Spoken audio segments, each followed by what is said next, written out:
Makisaksi, Pangulong Arroyo, idinawit na rin ang oposisyon sa kidnapping base sa Hello Garci tapes.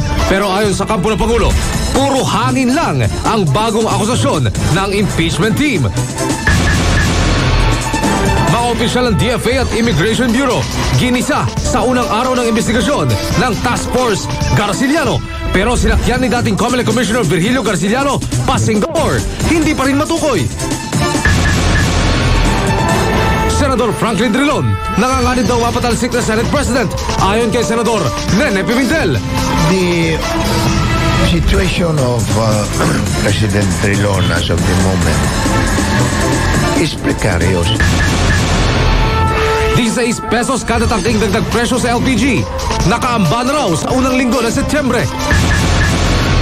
At ang kaligtasan ng mga lansangan sa Maynila sa mata ng mga siklista tampok sa side trip ni Howie Severino. Higit pa sa mga balita, hatid ng iyong isang liga ng katotohanan. Sasama-sama nating magiging saksi.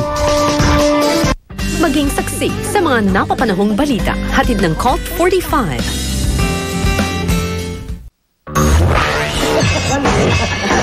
Makisaksi, pakikipaghapunan ni Susan Roses sa mga pro-impeachment congressmen. Pasasalamat at suporta para umusad ang reklamo.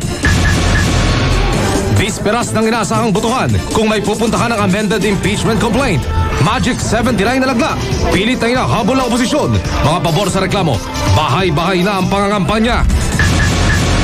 Seguridad sa Metro Manila, hinigpitan kasunod ng pagsabog sa MV Doña Ramona sa Lamitan, Basilan na ikinasugat ng halos 30 katao.